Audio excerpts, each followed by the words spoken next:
Hello बच्चों, नमस्कार। मैं फिर से स्वागत करता हूं अपने YouTube channel mister Diwakar Rao पर। उम्मीद करता हूं सब बच्चे अच्छे होंगे और ये भी उम्मीद करता हूं कि इस चैनल के माध्यम से जो भी मैं बोर्ड का आप लोग का ऑब्जेक्टिव का और सब्जेक्टिव का प्रिपरेशन करा रहा हूं तो वो आप लोग का अच्छा से चल रहा होगा। और आप लोग के कमेंट देख करके मैं फिर से मोटिवेट हुआ कि जो है आप लोग के लिए हिंदी का भी वीडियो लाया जाए। बहुत बच्चा उसमें बोल रहा था कि सर जिस प्रकार संस्कृत वाला आप ऑब्जेक्टिव का प्रैक्टिस कराए हैं उसी प्रकार जो हिंदी का कराइए। तो मेरे पास कुछ ऑब्जेक्टिव क्वेश्चन है जो ऑनलाइनर है और टोटल तो मैं एक वीडियो में नहीं डाल सकता हूँ, लेकिन कोशिश कर रहा हूँ कम से कम 3 लेसन तक का और जो गद्य का है, ठीक है, गद्य का 3 लेसन तक का मैं कराऊँ।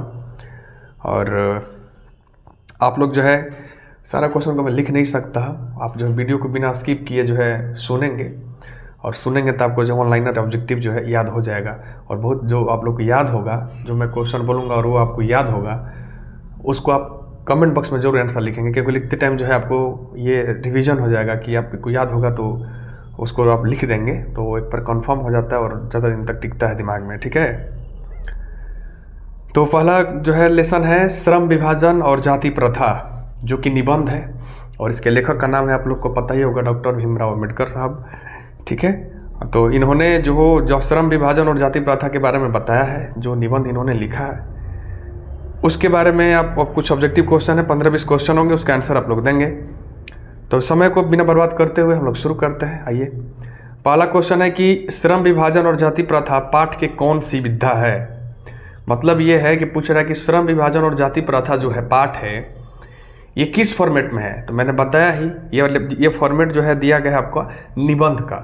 ये कौन सी विधा है तो निबंध है। फिर पूछ रहा है कि इसके लेखक कौन है, श्रम विभाजन और जाति प्रथा के लेखक कौन है, तो आप सबको पता ही है कौन है, भीमराव अम्बेडकर साहब। फिर पूछा जाएगा कि जो है लेखक के भी ना क्या है, लेखक के परिचय, लेखक का डेट ऑफ बर्थ, लेखक के पिता का नाम, माता का नाम, लेखक का बुक का नाम, ये सब बहुत पूछता है, कई बार पूछा हुआ है। इस सब को भी आप लोग जरूर पढ़ लेंगे, मतलब लेखक परिचय। और बाकी आप लोग को जो है इस वीडियो के माध्यम से मैं लगभग कोशिश कर ही दूंगा कि इस वीडियो में आप लोग को जो लेसन का मैं प्रैक्टिस करवाऊंगा, लेसन 1 का, 2 का, 3 का, तो इतना ऑब्जेक्टिव काफ़ी है। आप इतना पढ़ लेंगे तो इससे ज़्यादा नहीं आएगा, सारे क्वेश्चन टच हो जाएंगे। पर डॉक्टर भीमराव अम्बेडकर का जन्म कब हुआ था, तो 14 अप्रैल 1891 ईस्वी में इनका जन्म हुआ था। और जगह भी पूछेगा, जगह इनका जगह कहाँ था, मैंने कहाँ पे इनका जन्म हुआ था, तो इनका जो जन्म हुआ है मध्य प्रदेश में महू नामक जगह पर इनका जन्म हुआ था, मध्य प्रदेश महू, ठीक है। और पूछ रहा है कि इनका जो जन्म है किस परिवार में हुआ था, ये कैसे परिवार से बिलोंग करते थे, तो एक दलित परिवार से बिलोंग करते थे, ठीक है। फिर है कि मानव मुक्ति के पुरोधा किसे कहा जाता है, मानव मुक्ति के पुरोधा किसे कहा जाता है, तो चैप्टर है भीमराव अम्बेडकर का, बात उनकी ही होगी, तो इन्हीं को मानव मुक्ति की पुरोधा भी कहा जाता है, ठीक है। और भीमराव अम्बेडकर जो है इन्होंने संविधान लिखने में अहम भूमिका निभाई थी, ये भी आप लोग याद रखेंगे। फिर उच्च शिक्षा की बात आएगा कि किसके प्रोत्साहन राशि पर भीमराव अम्बेडकर उच्च शिक्षा प्राप्त करने के लिए न्यूयॉर्क और फिर वहाँ से लंदन गए थे। मतलब कौन उनको जो है प्राइज़ दिए थे, सर उनको जो सम्मानित किए थे, पुरस्कार दिए थे, जिसके वजह से उन्होंने न्यूयॉर्क और लंदन से फिर पढ़ाई किया, तो आप बताएंगे बड़ौदा नरेश। कौन है, बड़ौदा नरेश, ठीक है। और इनके जो प्रेरित लोग व्यक्ति हैं जिनसे इंस्पायर हुआ करते थे वो भगवान बुद्ध हैं और कबीर है और जो ज्योतिबा फुले हैं, ठीक है। ये नाम भी आप लोग याद रखेंगे कि भीमराव अम्बेडकर किससे प्रेरित हुआ करते थे। फिर इनकी मृत्यु पूछेगा तो आप लोग बताएंगे, इनकी मृत्यु जो है दिल्ली में हुई थी 1956 ईस्वी में, ठीक है। फिर इनके कुछ बुक के नाम हैं जैसे कि the caste in India, Buddhism and communism and Buddha and his Dhamma, ये सब 3 गो बुक हैं जो ऑब्जेक्टिव में पूछता है। इसका लेखक कौन है, तो भीमराव अम्बेडकर हैं। फिर से सुनेंगे, the caste in India, Buddhism and communism and Buddha and his Dhamma, ये 3 बुक है, ठीक है।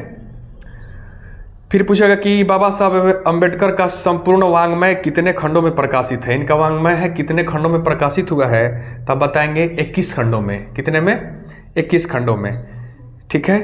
15 अगला क्वेश्चन है कि श्रम विभाजन और जाति प्रथा बाबा साहब अम्बेडकर के किस भाषा से लिया गया है।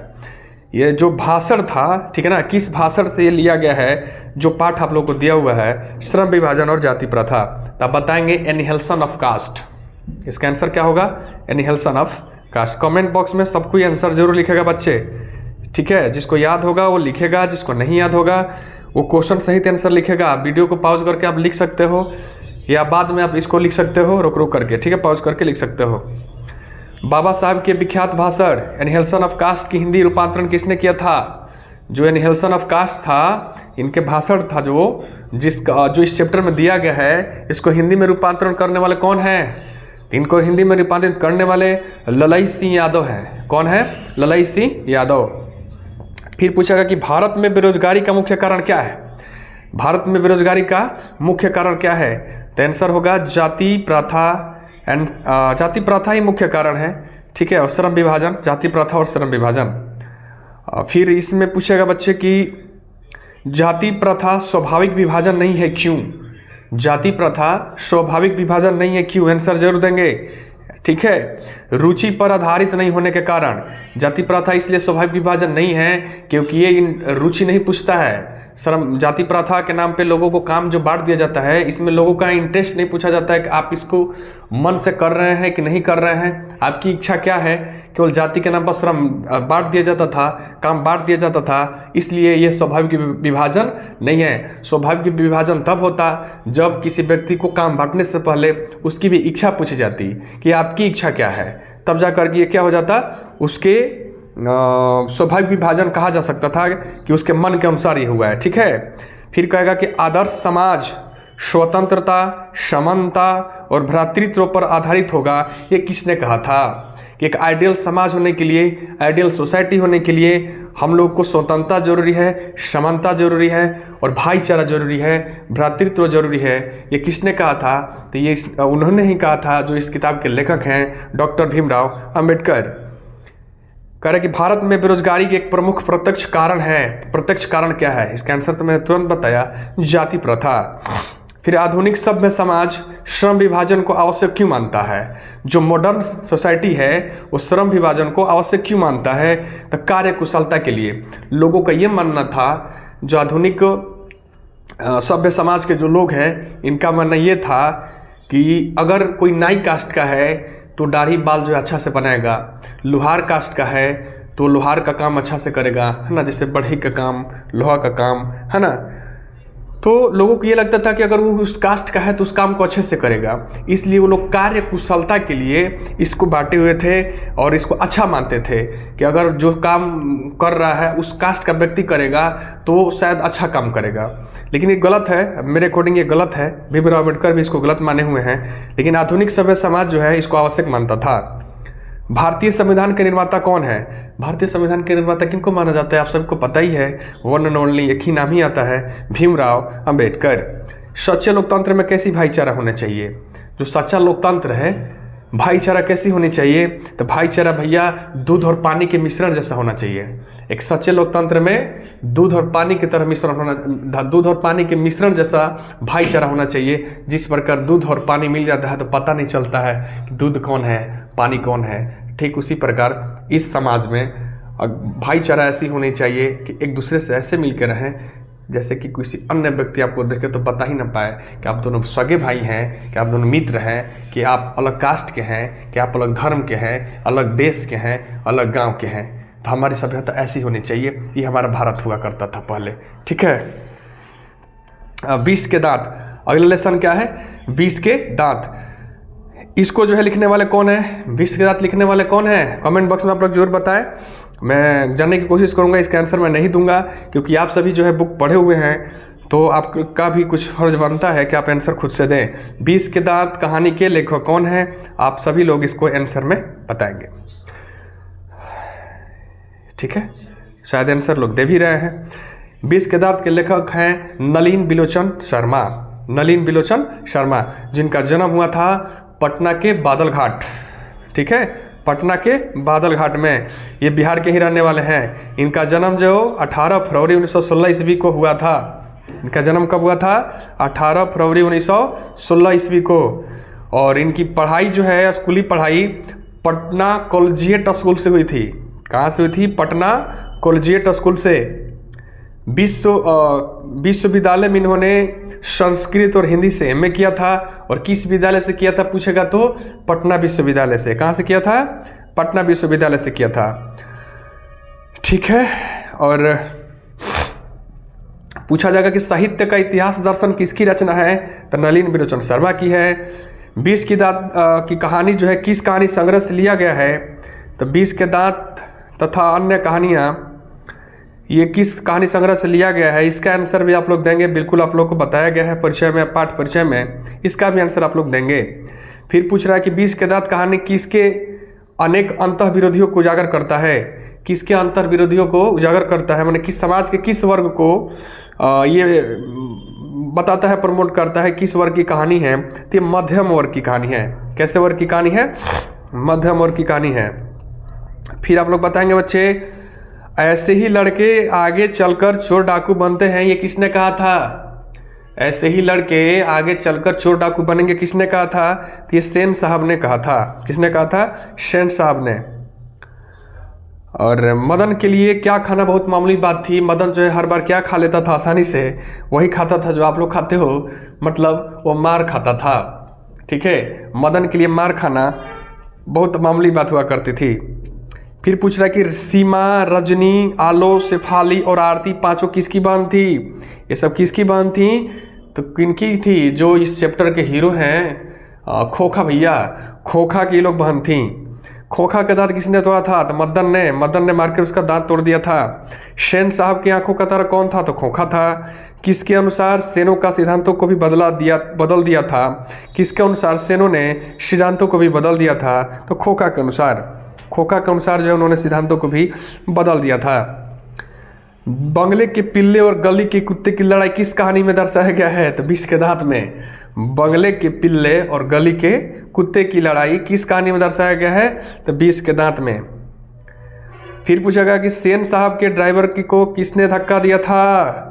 सेन साहब के ड्राइवर ने किससे धक्का दिया था भैया? तो मदन को, है ना। सेन साहब के ड्राइवर ने मदन को धक्का दिया था, क्योंकि मदन ही गरीब परिवार का लड़का था, वही गली का कुत्ता था और खोखा बंगले का पिल्ला था। मदन और कासू के बीच किस खेल को लेकर विवाद हो गया था? मदन और कासू के बीच किस खेल को लेकर विवाद हुआ था? अरे गली में लट्टू रचा रहा था ना, लट्टू का खेल हो रहा था, उसके बीच विवाद हुआ और मदन ने उसके 2 दांत आगे का तोड़ डाला था। और मदन किसका पुत्र था? मदन उनके नौकर का पुत्र था, गिरधर लाल का। किनका पुत्र था? गिरधर लाल का। सेन साहब अपनी पुत्रियों को क्या मानते थे? सेन साहब अपनी पुत्रियों को कठपुतली मानते थे। उनका कोई वैल्यू नहीं था, उनको मतलब घुट घुट के घर में ही जीना था। उनको जो है इस बालक और क्या बोलते हैं, बाहरी समाज से बालक और बालिका में एकदम अंतर करके रखा गया था। उनको जो है कोई सोसाइटी का लगाव, कहीं आना जाना ऐसा कुछ नहीं था। बिल्कुल कहा जा सकता है कि उनको एकदम दबा करके रखा गया था। पूछा जा रहा है कि सेन साहब की कार किस रंग की थी? सेन साहब की कार किस रंग की थी? इसका आंसर तो आप लोग को याद ही होगा, इसका आंसर मैं देना नहीं चाहूँगा, आप लोग खुद बताएंगे। सेन साहब की कार की कीमत कितनी थी? तो 7500 रुपये शायद, है ना। आप लोग इसको क्लियर करेंगे 7500 रुपये है कि नहीं है। और पूछ रहा है कि सेन साहब के यहाँ गिरधर लाल क्या था? तो किरानी था कि नौकर था कि ड्राइवर था? इसका आंसर भी आप लोग कमेंट बॉक्स में देंगे। सेन साहब के यहाँ गिरधर लाल क्या था? और फिर है कि सेन साहब ने अपने पुत्रों को क्या बनाना चाहते थे? जो सेन साहब अपने पुत्रों को क्या बनाना चाहते थे? जो नालायक था उसको क्या बनाना चाह रहे थे? तो इंजीनियर बनाना चाह रहे थे, बिजनेसमैन बनाना चाह रहे थे। ठीक है। और सेन साहब की 5 लड़कियां कैसी थी? आप सभी लोग बिल्कुल बताएंगे कि 5 लड़कियां कैसी थी। तो 2 लेसन का लगभग आप लोग का ऑनलाइनर में दे दिया। ये सब इंपॉर्टेंट ऑनलाइनर है जो एकदम जो है बिहार बोर्ड के, जो आप लोग का 17 तारीख एग्जाम होने वाला है 17 फरवरी को, उसके लिए इंपॉर्टेंट है। आप लोग बिल्कुल इसको एक बार जरूर सुनेंगे तो शायद सुनकर ज़्यादा याद होता है, इसलिए मैं आप लोग को ये सुना रहा हूँ, ताकि जो है आप लोग गाना सुनने से अच्छा है कि इसको सुने और सुन करके जो है दिमाग में रखें। ठीक है। भारत से हम क्या सीखे? भारत से हम क्या सीखे? ये इसके लेखक का नाम बताएंगे आप सभी लोग कमेंट में एक बार फिर से। भारत से हम क्या सीखे? तो आप मेरे से क्लास में क्या सीखे थे? आप बिल्कुल जो है कमेंट बॉक्स में आंसर में लिखिए कि इसके लेखक कौन है, और ये भी बताइए कि ये भारत से हम क्या सीखे, क्या था, ये कौन सी विधा है, भाषण है या निबंध है या कविता है, कहानी है, क्या है, आप लोग जरूर बताएं। इसका आंसर मैं नहीं दूंगा, ठीक है। और मैं ये जब आप लोग को लेखक का नाम मैंने बताया ही नहीं, तो ये लेखक का नाम को स्किप ही करूँगा मैं। और मैं बताना चाहूँगा कि जो इसका लेखक है, लेखक आप लोग जान लेंगे कौन है। इनका जन्म जर्मनी में हुआ था। कहाँ हुआ था? जर्मनी में हुआ था। और कब हुआ था? 6 दिसंबर 1823 ईस्वी में। 6 दिसंबर 1823 ईस्वी में। और पूछा जा रहा है कि कितने वर्ष के थे, लेखक कितने वर्ष के थे जब इनके पिताजी की मृत्यु हो गई थी। तो लेखक आप लोग खुद बताएंगे। लेखक जब 4 वर्ष के थे तो इनके पिता की मृत्यु हो गई थी।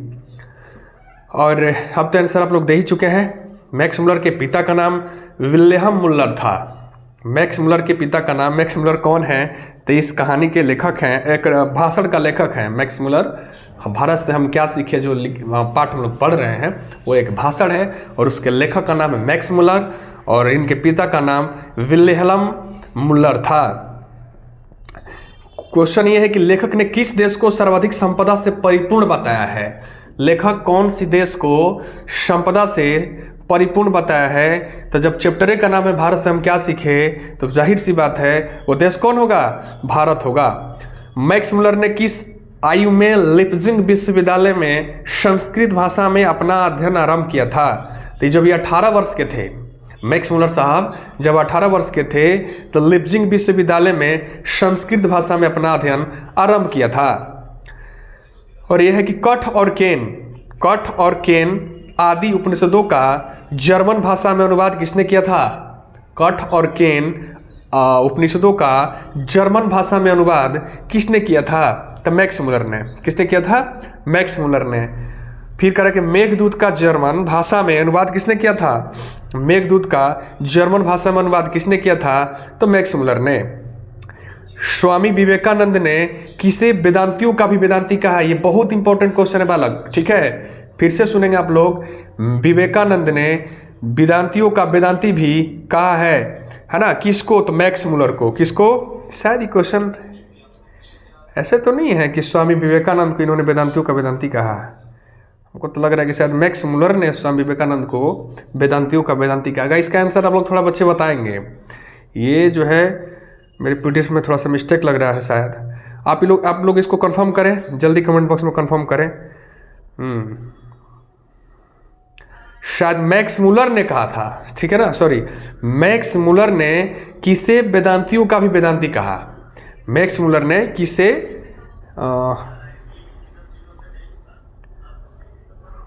इसको आप लोग कंफर्म करो बच्चे। मैक्स मुलर को कहा था, विवेकानंद ने कहा था मैक्स मुलर को, कि मैक्स मुलर ने कहा था विवेकानंद को? मेरा दिमाग यही कह रहा है कि मैक्स मुलर ने ही कहा होगा विवेकानंद को, ठीक है, मैक्स मुलर ने ही कहा होगा। महारानी विक्टोरिया ने किसे नाइट की उपाधि दी थी? तो मैक्स मुलर को। मैक्स मुलर ने किसकी नाइट की उपाधि को स्वीकार कर दिया? तो महारानी विक्टोरिया की। मैक्स मुलर ने नाइट की उपाधि अस्वीकार कर दिया था महारानी विक्टोरिया की, और इन्होंने इसे नाइट की उपाधि दी थी। इनका जो निधन कब हो गया? ये बेचारे 28 अक्टूबर 1910 ईस्वी को चल बसे थे। ये 28 अक्टूबर 1900 ईस्वी को ये चल बसे थे, इनका निधन हो गया था। भारत से हम क्या सीखे? भाषण का हिंदी रूपांतरण किसने किया था? तो डॉक्टर भवानी शंकर त्रिवेदी ने। ये क्वेश्चन भी कई बार पूछा है बाबू, भारत से हम क्या सीखे, भाषण का हिंदी रूपांतरण किसने किया था? तो डॉक्टर भवानी शंकर त्रिवेदी ने। सच्चे भारत का दर्शन कहाँ हो सकता है? गाँव में। सच्चे भारत का दर्शन कहाँ हो सकता है? गाँव में, ठीक है, क्योंकि जो गाँव में मजा है, जो गांव में लोग रहते हैं उनमें सत्य दिखता है, उनमें भारत का रूप दिखता है, उनमें समझ में आता है कि भारत कैसा था। आज गांव ही के लोग हैं जो संस्कार बचा कर रखे हुए हैं। गांव है तो भारत है, ठीक है। तो सच्चे भारत का दर्शन आपको करना है तो गांव में जाना होगा, और जो गांव से हैं उनको प्राउड करने की बात है। गांव से हूँ तो गंवार मत समझना, गांव से हूँ तो गवार मत समझना, घर बैठा हूँ तो बेकार मत समझना। हम ही हैं जो भारत का संस्कार, भारत की सभ्यता बचा के रखे हुए हैं। नहीं तो तुम शहर वाले गांव को, तुम शहर वाले भारत को, तुम शहर वाले संस्कारों को बेच ही दिए हो। ठीक है। किस गवर्नर जनरल के समय 172 दारिश नामक सोने से भरा घड़ा मिला था? किस गवर्नर जनरल के समय 120 दारिश नामक सोने से भरा घड़ा मिला था? उत्तर वारेन हेस्टिंग्स। उत्तर क्या होगा? Warren Hastings. ठीक है। निर्मित विद्या का संबंध किससे है? मानव विज्ञान से। निर्मित विद्या का संबंध किससे है? मानव विज्ञान से है। फिर है कि सर विलियम जोन्स समुद्री यात्रा करते समय कब पहुंचे थे? सर विलियम जोन्स समुद्री यात्रा करते समय भारत कब पहुंचे थे? 1783 ईस्वी में। कब पहुंचे थे? 1783 ईस्वी में। किसके अध्ययन क्षेत्र में भारत के कारण नवजीवन का संचार हो चुका है? नीति कथा। किसके अध्ययन क्षेत्र में भारत के कारण नवजीवन का संचार हो चुका है? नीति कथा का। सबसे पुरानी भाषा कौन सी है? संस्कृत। सबसे पुरानी भाषा कौन सी है? संस्कृत। संस्कृत है तो संस्कार जिंदा है, संस्कृत है तो हमारा मान जिंदा है, संस्कृत जिंदा है तो हम सब जिंदा है। क्योंकि सारे भाषाओं के जननी कौन है? संस्कृत है। और संस्कृत जो है, इसके रचयिता कौन है? पाणिनि है। आप सभी को पता ही होगा। तो ये चैप्टर से लगभग जितने भी इंपॉर्टेंट क्वेश्चन है आप सभी को बता दिया गया। फिर एक लास्ट क्वेश्चन है कि यूनान और रोम के संपूर्ण साहित्य से कहीं अधिक विशाल है संस्कृत भाषा और साहित्य, है ना। मैं नहीं कह रहा, ये मैक्स मुलर साहब बोल रहे हैं कि यूनान और रोम के संपूर्ण साहित्य से कहीं अधिक विशाल है हमारा संस्कृत भाषा और साहित्य। अब तो विदेशी लोग भी मानने लगे, आज से नहीं बहुत पहले से ही विदेशी लोग भी मानते थे। लेकिन आप पढ़ रहे हैं तो आपको पता होगा कि विदेशी भी मान रहे हैं कि संस्कृत क्या है। अरे अब तो समझो, है ना, संस्कृत क्या है, संस्कृत को समझो, इसकी कीमत को समझो। नाखून क्यों बढ़ता है? नाखून क्यों बढ़ते हैं? इसके लिखने वाले कौन हैं? तो ये भी एक निबंधी है, इसको लिखने वाले हजारी प्रसाद द्विवेदी जी हैं। नाखून क्यों बढ़ते हैं, इसको लिखने वाले कौन हैं? हजारी प्रसाद द्विवेदी। और ये एक प्रकार का निबंध है, आप लोग इसको याद रखेंगे। हजारी प्रसाद द्विवेदी का जन्म कब हुआ था? 1907 ईस्वी में। कहाँ जन्म हुआ था? 1907 ईस्वी में। और इनका जन्म स्थान था छपरा, बलिया, उत्तर प्रदेश। बलिया, उत्तर प्रदेश। ठीक है। और हजारी प्रसाद की मृत्यु कब हुई थी? ये बेचारे दिल्ली में चल बसे थे। 1907 में इनका जन्म हुआ था और 1979 ईस्वी में ये डेथ कर गए थे, नहीं रहे थे। और इनका एक रचना है जो बार बार पूछता है, हजारी प्रसाद द्विवेदी की रचना अशोक के फूल। हजारी प्रसाद द्विवेदी के एक रचना है जिसका नाम है अशोक के फूल। ये कई बार पूछा है बालक, इसको याद रखेंगे। आलोक पर्व किसकी रचना है? आलोक पर्व इन्हीं की रचना है। और बाणभट्ट की आत्मकथा इन्होंने ही लिखा था। बाणभट्ट की आत्मकथा इन्होंने ही लिखा था। ये सभी आप लोग याद रखेंगे बालक। और है कि किस रचना पर हजारी प्रसाद द्विवेदी को साहित्य अकादमी पुरस्कार मिला है? आलोक पर्व। कौन सी रचना है? आलोक पर्व। आलोक पर्व के मतलब इनको इसके लिए साहित्य अकादमी पुरस्कार मिला हुआ है बच्चे।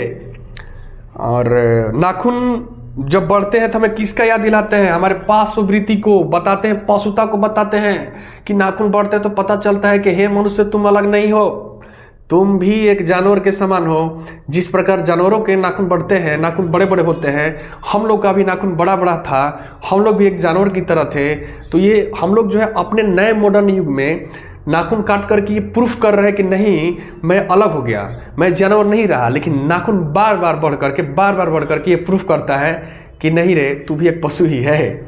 ठीक है। मनुष्य की पशुता को याद दिलाता है कौन? नाखून। बार बार बढ़ रहा है और हम लोग जो है अपनी गलती छुपाते हैं, हम लोग अपनी पुरानी पहचान को छिपाने के लिए नाखून को काट देते हैं और बोलते क्या है कि नाखून बढ़ गया। नाखून क्यों बढ़ा रहे हो? लोग बोलते भी तो उल्टा है। लोग बोलते हैं कि नाखून क्यों बढ़ा रहे हो? नाखून बढ़ता है क्या? नाखून को बढ़ाते हो क्या? नाखून तो खुद बढ़ता है।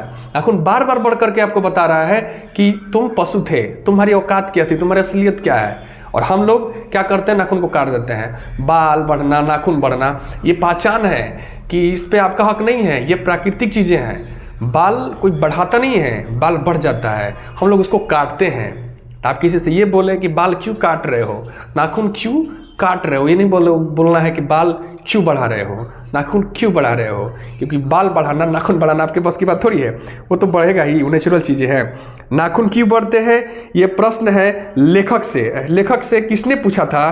तो नाखून क्यों बढ़ते हैं ये प्रश्न उनकी बेटी ने पूछा था। उनकी छोटी लड़की थी, उसने पूछा कि पापा नाखून क्यों बढ़ते हैं। और बच्चे मन के सच्चे, कुछ भी पूछ सकते हैं भाई। नाखून क्यों बढ़ते हैं, यह निबंध किस ग्रंथ से लिया गया है? नाखून क्यों बढ़ते हैं यह निबंध द्विवेदी ग्रंथावली से ली गई है। कहाँ से ली गई है? द्विवेदी ग्रंथावली से ली गई है। देखो बच्चों, क्वेश्चन जो है 90 क्वेश्चन हम लोग कर लिए अभी तक में, हम लोगों ने 90 क्वेश्चन कर लिया। अब वीडियो को पूरा देखेंगे। आज की वीडियो में मैं 10 क्वेश्चन और बताऊंगा, केवल 100 तक की क्वेश्चन बताऊंगा, लेकिन मैं आने वाले वीडियो में 200 250 की क्वेश्चन बताऊंगा। अगर वीडियो तो लोग चाह रहे हो, लग रहा है कि इस वीडियो से हम लोग को फायदा होगा, तो आप जो है कमेंट बॉक्स में बताएंगे कि सर ऐसे वीडियो और डालिए, ठीक है। आपके कमेंट जो है मेरे को मोटिवेशन का काम करेगा, वही बताएगा कि आप मेरे को कितना सुन रहे हो, तभी मैं जो है वीडियो में बनाऊंगा बार बार। 90 क्वेश्चन हमने कर लिया और 10 क्वेश्चन और मैं कराऊंगा। अगर आप लोग ऐसे ही सपोर्ट करते रहेंगे, आप लोग को अच्छा लगता रहेगा, वीडियो को देखते रहेंगे, प्यार देते रहेंगे, तो मैं और जो है 200 250 का वीडियो, लॉन्ग वीडियो भी बनाऊंगा, और हिंदी क्या क्या संस्कृत का भी बनाऊंगा, और अंत में आप लोगों को कुछ अनुवाद वगैरह भी लाऊंगा। एग्जाम से पहले मैं कुछ आप लोगों को वीडियो में मैंने देखा कि बच्चे कुछ अनुवाद को लेकर के, संधि को लेकर के, तो कुछ इंपॉर्टेंट अनुवाद भी मैं लाऊंगा। जो पूछते हो सकता है कि जो आपको 7 अनुवाद बनाने के लिए आएगा, तो वही सब फेमस अनुवाद जो है बार बार आपको रिपीट करेगा। तो बोर्ड मॉडल अनुवाद का भी मैं एक वीडियो बनाऊंगा, और लेख का भी, कुछ लेख का और पत्र का। तो आप लोग जो है इसको चिंता करने की बात नहीं है, आप लोग केवल बस देखते रहें, वीडियो को देखते रहें। और कोई और भी बालक जो है जिनका बोर्ड का एग्ज़ाम है, जो पढ़ना चाहते हैं, उनको आप शेयर करें, ठीक है।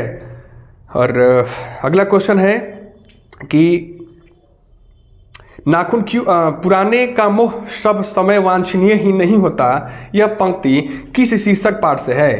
पुराने का मोह सब समय वांछनीय ही नहीं होता, ये पंक्ति किस शीर्षक से है? तो नाखून क्यों बढ़ते हैं, इसी से तो लिया गया है। किस देश के लोग बड़े बड़े नाखून रखना पसंद करते हैं? गौड़ देश के लोग। कौन देश के लोग? गौड़ देश के लोग। अनाम दास का पोथा उपन्यास किस लेखक की कृति है? तो हजारी प्रसाद द्विवेदी का जी अनाम दास का पोथा। हजारी प्रसाद द्विवेदी ने निर्लज अपराधी किसे कहा है? नाखून को बहुत निर्लज होता है भाई, ये ऐसा अपराधी है जिसको आप काट देते हो, जिसको आप देखना तक पसंद नहीं करते, और बहुत निर्लज है, इसको लाज ही नहीं। आप इसको काट रहे हो, बार बार उधर से आएगा, बढ़ेगा ही बढ़ेगा, वो अपना काम करते रहेगा। एकदम निर्लज होता है, कुत्ता होता है एक नंबर का।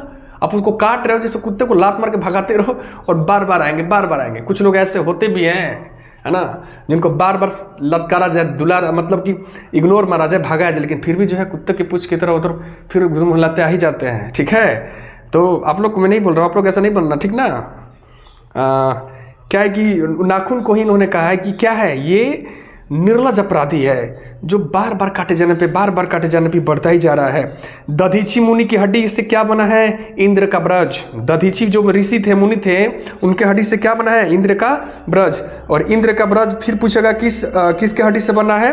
तो दधीची मुनि की हड्डी से बना है। आप लोग बताएंगे किसने कहा था कि सब पुराने अच्छे नहीं होते, सब नए खराब नहीं होते। जिस प्रकार आप हर एक जो है पुराने को आप अच्छा नहीं कर सकते हैं, वैसे ही जितने भी नई चीज़ें हैं उसको आप खराब ही नहीं कर सकते।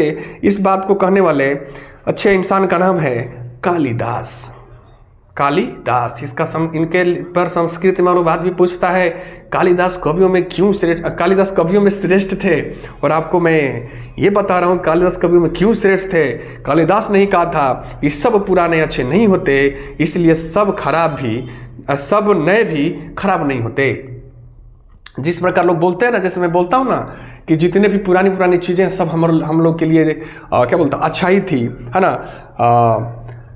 जो पुराने संस्कार थे, पुराना जो रीति रिवाज था, सब अच्छा ही था। तो सब कुछ अच्छा नहीं था। पहले के लोग तो ये भी बोलते थे कि जो है रास्ते से आप जा रहे हो और बिल्ली आ गया, कुत्ता आ गया, तो उसको जो है आप भगवान का नाम ले लेंगे, आप रुक जाएंगे, आप जो है किसी को और पार हो, कोई और चला जाएगा तब उस रास्ते से आप जाएंगे। और जानबूझ के मतलब हम अपने जान बचाने के लिए किसी दूसरे व्यक्ति को जो है हम लोग मुसीबत में डाल देंगे, क्योंकि बिल्ली पार कर गई, हम तो अब जाएंगे नहीं, अब वेट करेंगे कि मैं नहीं, कोई दूसरा आएगा तो वो जाएगा, फिर मैं जाऊंगा। वाह रे भगवान और वाह रे भगवान के भक्त, वैसे तो लोग बोलते ही थे ये करना चाहिए, लेकिन ये सत्य तो नहीं है। और कौन में से भगवान है जो आप दूसरे को भेज रहे हो उस रास्ते से कि बिल्ली चली गई है, तुम्हारे खतरा जो होगा तुम पे होगा और तुम जानबूझ के बच रहे हो, और दूसरे को तुम गलत रास्ते पे भेज रहे हो। तो यहाँ तो ऐसे तो भगवान कोई कहते नहीं होंगे, लेकिन बड़े बुजुर्ग लोग कह के गए हैं कि ऐसा करना चाहिए। तो ये अच्छा सही ही थोड़ी है। इसलिए इन्होंने कहा कि जितने भी पुरानी चीज़ें हैं जरूरी नहीं है कि सब अच्छे हैं। ठीक उसी प्रकार जो नई चीज़ें हैं वो जरूरी नहीं है कि खराब है। आप शादी भी नए तरीके से कर रहे हो तो जरूरी नहीं कि सबका सब खराब है। आप सोशल मीडिया का यूज कर रहे हो, आज पढ़ने के लिए हम लोग मोबाइल का यूज कर रहे हैं, सोशल मीडिया का यूज कर रहे हैं। आप घर बैठे मुझको देख रहे हो तो क्या मोबाइल खराब हो गया, कोई सोशल मीडिया खराब हो गया? नहीं, हर एक चीज़ अच्छा भी नहीं है, हर एक चीज़ खराब भी नहीं है। खराब हो जाता है समय। क्या खराब होता है? समय। समय के अनुसार आप जब समय बदलेगा और जो आप इसका गलत यूज कर रहे हैं और अपने वर्क से हट करके इसका प्रयोग कर रहे हैं तो आपके लिए गलत है। मार्केट में दवा भी है और जहर भी है। आप किस पर्पस से इसको यूज कर रहे हैं, किस पर्पस से आप खरीद रहे हैं, ये ज़्यादा ज़रूरी है। समझ में आया? वीडियो बहुत लंबा हो रहा है और क्वेश्चन मैं लास्ट करूंगा अब। सहजात वृत्ति किसे कहते हैं? तानजान स्मृति को सहजात वृत्ति कहते हैं। नाखून का बढ़ना किसका परिणाम है? नाखून का बढ़ना मनुष्य की अंध सहजात वृत्ति की परिणाम है। मनुष्य की अंध सहजात वृत्ति की पहचान है नाखून का बढ़ना। तो और बच्चों हम लोग जो है 4 लेसन का लगभग ऑब्जेक्टिव कर लिए। लगभग हम लोग 100 क्वेश्चन का इस वीडियो में तैयारी किया और आगे भी लेसन 5, 6, 7 करके ऐसे करके धीरे धीरे करके 200, 250 का क्वेश्चन मैं लाता रहूँगा। तब तक आप लोग प्यार बनाए रखें, सपोर्ट बनाए रखें। Thank you, bye.